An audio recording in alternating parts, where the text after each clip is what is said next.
बताओ, आधी अधूरी नौकरी से कोई सेवा होगी? इसलिए नौजवानों, जहां किसानों का भविष्य अंधेरे में डाल दिया इन्होंने, नौजवानों का भविष्य अंधेरे में, इनसे ज्यादा झूठ बोलने वाली कोई पार्टी नहीं है। जो लोग लाल किले से झूठ बोलते हों, लखनऊ से झूठ बोलते हों, बताओ उन पर भरोसा करोगे आप? ये लोग भाईचारा नहीं चाहते, ये लोग भाईचारा नहीं चाहते, ये लोग चाहते हैं कि समाज में दरार बनी रहे, दरार।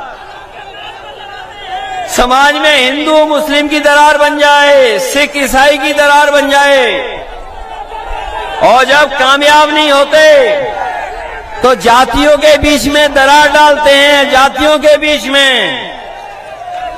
ये जातियों को तोड़ करके दरार डालते हैं। हमारे मुख्यमंत्री जी का आपने वो गणित तो सुना ही होगा विधानसभा का, क्या 46 में 56।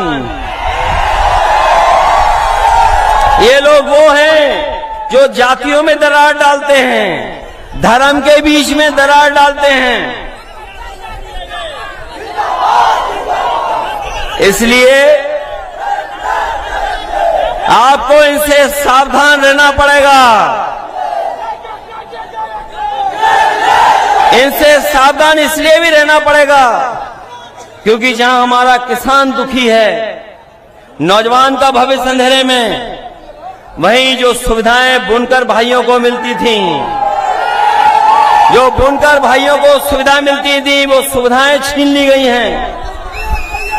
चाहे वो बिजली की सुविधा हो, चाहे पिछली सरकार में जगह जगह पर हम लोगों ने बुनकर बाजार बनाने का काम किया था, जिससे बुनकर भाइयों का जहां बिजली से मदद मिले, वहीं उनको एक स्थान मिल जाए, बाजार मिल जाए, जहां पर अपनी बनाई हुई चीजों को अच्छी कीमत पा सकें। जितना काम समाजवादियों ने किया वो काम सब रोक दिए गए। जहां बिजली की व्यवस्था जो पुरानी नेताजी ने दी थी वो भी रोक दी। जो बुनकर बाजार बन रहे थे बुनकर भाइयों को सुविधा के लिए, वो बुनकर बाजार भी इन्होंने बंद कर दिए। इसलिए जो सुविधाएं मिलनी चाहिए, क्योंकि बिना सुविधा दिए हुए, बिना सरकारी मदद के, अगर बड़े बड़े उद्योगपतियों को ये सुविधाएं देते हैं, हजारों करोड़ का पैसा छोड़ देते हैं, तो बताइए हमारे बुनकर भाइयों के लिए वो इंतजाम क्यों नहीं है? हम अपने बुनकर भाइयों से कह करके जा रहे हैं कि 22 में अगर सरकार बन गई होती तो जहां हम लोग किसान को सुविधा देने जा रहे थे, नौजवान को नौकरी रोजगार देने जा रहे थे, वहीं बुनकर भाइयों के लिए भी विशेष सुविधाएं देने जा रहे थे।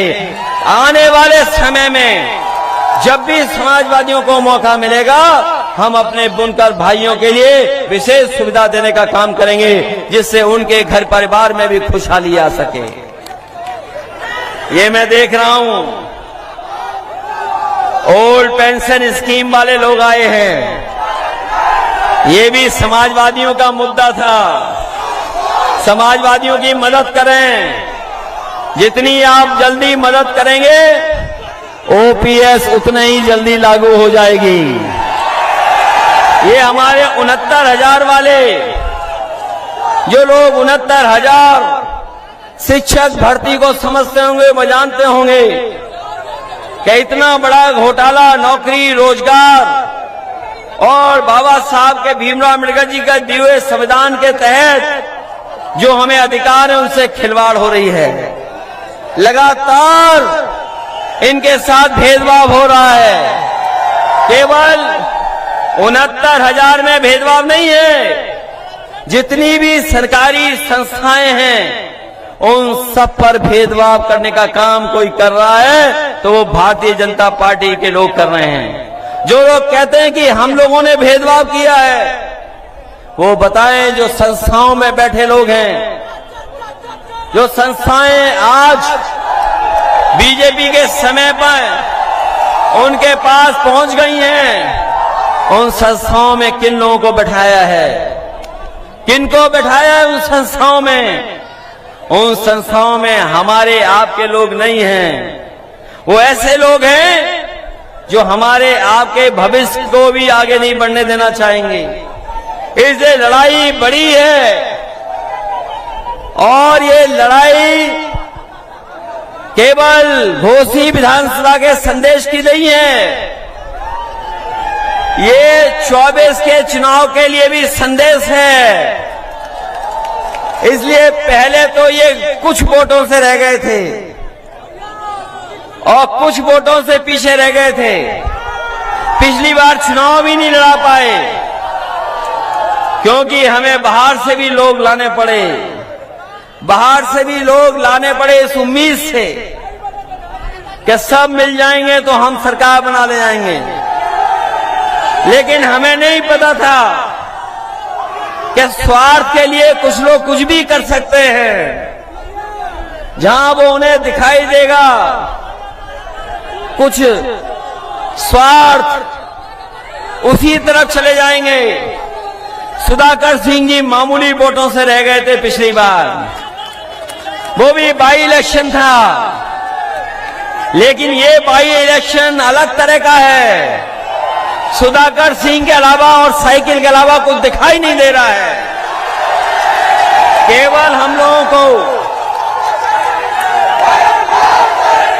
लोगों को इतना ध्यान रखना है कि वोट तो है हमारे पास, लेकिन ये वोट पड़ना चाहिए। मैं इसीलिए आया हूं आपसे अपील और निवेदन करने कि हमारे आपके पास समर्थन है, सहयोग है सबका। यहां जितने लोग बैठे हैं उस कोने से लेकर के इस कोने तक, जहां अपनी पार्टी के लोग हैं, दूसरे दल के भी लोग हैं, दूसरे संगठन के लोग भी हैं, वो भी समर्थन कर रहे हैं। कोई जाति धर्म नहीं बचा जो आज समाजवादी पार्टी और सुधाकर सिंह के साथ खड़ी ना हो। इसलिए केवल आपको अपना वोट बचाना है और वोट डालना है। अभी जब चुनाव करीब आएगा बीजेपी के लोग घबराएंगे तो प्रशासन को आगे कर देंगे, पुलिस को आगे कर देंगे। सुना है कि जिन इलाकों में समाजवादी पार्टी का वोट ठोस है वहां पर नौजवानों को परेशान कर रहे हैं, घरों में घुस रही है पुलिस। अरे प्रशासन के लोगों, ये काम मत करो आप, ये काम ठीक नहीं है। क्योंकि प्रशासन के लोग भी अंदर ही अंदर कह रहे हैं जीत तो सुधाकर ही रहे हैं, जीत तो साइकिल ही रही है। इसलिए किसको खुश करने के लिए आप किसको खुश करना चाहते हो? इसलिए कम से कम हमें उम्मीद है कि प्रशासन निष्पक्ष काम करेगा। और याद रखना हमारे मतदाता भाइयों, नौजवानों, बुजुर्गों, हमें पता है कि मैनपुरी के चुनाव में भी बड़ा प्रशासन कुछ कुछ गणित लगा रहा था। कभी किनकी ड्यूटी लगनी है उसका गणित लगा रहे थे, कभी गणित इस बात का लगा रहे थे कि किसके घर में पुलिस भेजनी है, कभी प्रशासन ये तैयारी करता था कि रात में जाकर के डराएंगे। लेकिन वहां का मतदाता डरा नहीं, उसने कहा आ जाओ, अगर आना है तो आ जाओ, हम पीछे नहीं हटेंगे। और परिणाम ये हुआ कि मैनपुरी से लाखों वोट से हरा करके भेजा। इसलिए घोसी के अपने मतदाताओं, ये घबरा तो नहीं जाओगे? केवल ये मेरे सामने कह रहे हो कि घबराएंगे नहीं, ऐसा तो नहीं कि 5 तारीख और 5 तारीख से लेकर के 8 तारीख तक आपको पूरी जिम्मेदारी के साथ रखना पड़ेगा। और लोकतंत्र में कोई रास्ता नहीं है, ये वोट ही बदलाव लाता है, वोट ही बदलाव लाएगा। बताओ, ये विरोधी लोग घबराए हुए हैं कि नहीं घबराए हुए हैं? ये मंत्री लोग रुक गए होंगे घरों में रात में,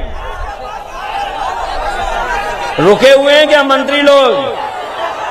आपको कुछ नहीं करना है, जहां मंत्री घुसे हो चुपचाप वीडियो बना करके भेज देना।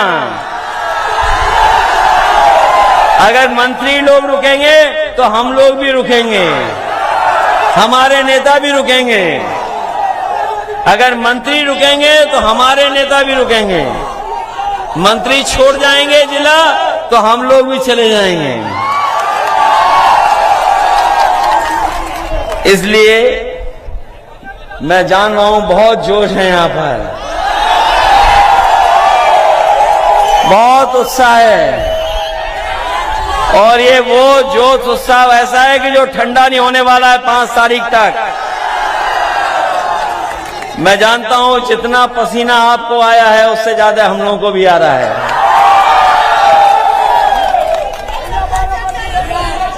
इसलिए सवाल आपके सामने वही बुनियादी हैं, वही किसान संकट में है, खेती करने वाला किसान हमारा संकट में है।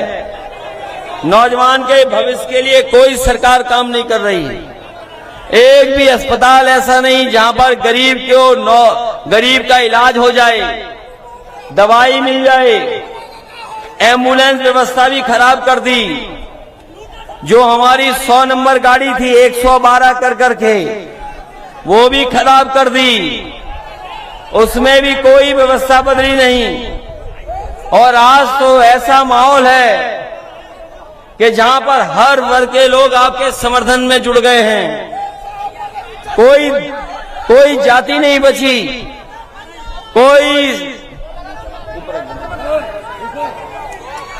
कोई वर्ग नहीं बचा, कोई वर्ग नहीं बचा जो आपके साथ खड़ा ना हो गया हो। इसलिए सुधाकर सिंह ही सुधार सकते इस विधानसभा को, यही सुधार लाएंगे, यही सुध लेंगे आपकी। बताओ आपकी सुध लेने वाला कौन है? और यही तो है, जहां चाहे वो मिल जाएंगे, आपके बीच के हैं। इसलिए जिताइए इन्हें, आप जिताओगे इन्हें, ये मान लें कि अपना बूथ और अपने गांव में सबसे ज्यादा वोट इनके पक्ष में आप पड़वाएंगे। मैं धन्यवाद देना चाहता हूं अपने जोन प्रभारी, सेक्टर प्रभारी, सह प्रभारी, पर्यवेक्षक जो लगातार लोगों को समझा रहे हैं, लोगों को जोड़ रहे हैं। मैं अपने तमाम संगठन के लोगों को कहूंगा कि आज के बाद केवल अपने आसपास ठीक रखें और वोट डालने का इंतजाम करें। वहीं जहां मैं इन पदाधिकारियों का धन्यवाद देता हूं, वहीं हमारी पार्टी के बड़े नेता यहां पर मंच में हैं।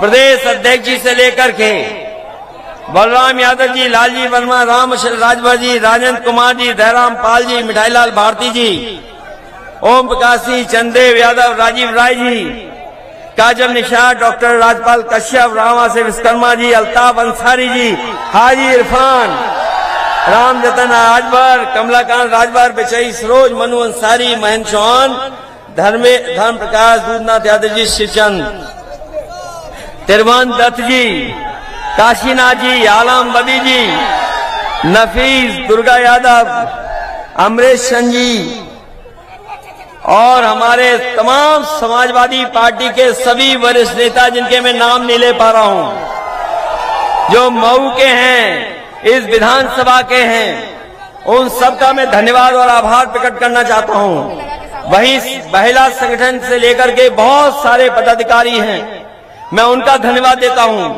यहां हमारे फौज के लोग भी दिखाई दे रहे हैं, मैं सैनिक प्रकोष्ठ के लोगों का भी धन्यवाद देता हूं। और आए हुए किसान भाइयों का, नौजवानों का, बुनकर भाइयों का मैं उन सबका धन्यवाद देता हूं।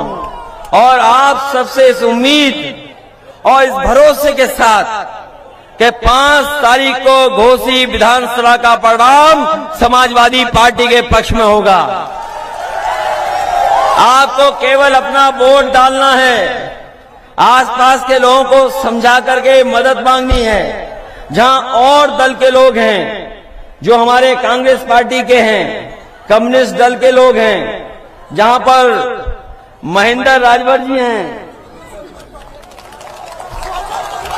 और उनके तमाम सहयोगी साथी जो आए हैं, मैं उनका भी धन्यवाद देता हूं कि जहां ये चुनाव लड़ना चाहते थे इनका दल, लेकिन इनके दल के प्रत्याशी को चुनाव लड़ने नहीं दिया,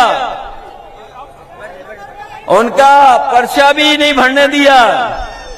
ये बीजेपी का नया तरीका है, ये लोकतंत्र में नया तरीका बीजेपी ने अपनाया है, जहां पर लोगों को चुनाव मत लड़ने दो।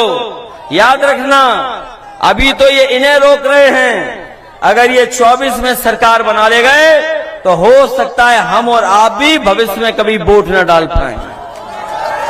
इसलिए घोसी विधानसभा से ही मन बनाइए कि जो लोग हमें आपको लोकतंत्र में धोखा देके गए हैं, जो आपके भरोसे का विश्वास के और जो आपने भरोसे के साथ वोट डाल करके जिता करके भेजा था, वो अपने स्वार्थ में गए हैं, जनता के स्वार्थ में नहीं गए हैं।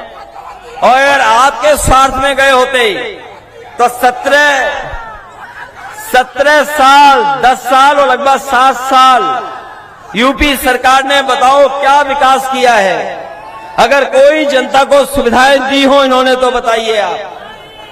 इसलिए जहां ये लोग केवल धोखा दे करके वोट ले रहे हैं और जो लोग थोड़ा बहुत सुविधाएं दे रहे हैं, लेकिन अगर आप महंगाई की तुलना करोगे तो महंगाई इतनी बढ़ा दी है कि हमारा किसान और गरीब कभी खुशहाल नहीं हो सकता। इसलिए इन्हीं शब्दों के साथ मैं जनवादी पार्टी के संजय चौहान जी का भी धन्यवाद देता हूं कि उनका भी सहयोग और समर्थन मिला है। तमाम और साथी जिनका मैं नाम नहीं ले पा रहा हूं, मैं उनको भी धन्यवाद देता हूं कि इस लड़ाई में हमारे साथ आए हैं। इन्हीं शब्दों के साथ आप सबका बहुत बहुत धन्यवाद और मैं आभार प्रकट करता हूं, इस उम्मीद के साथ कि 5 तारीख को आप लोग एक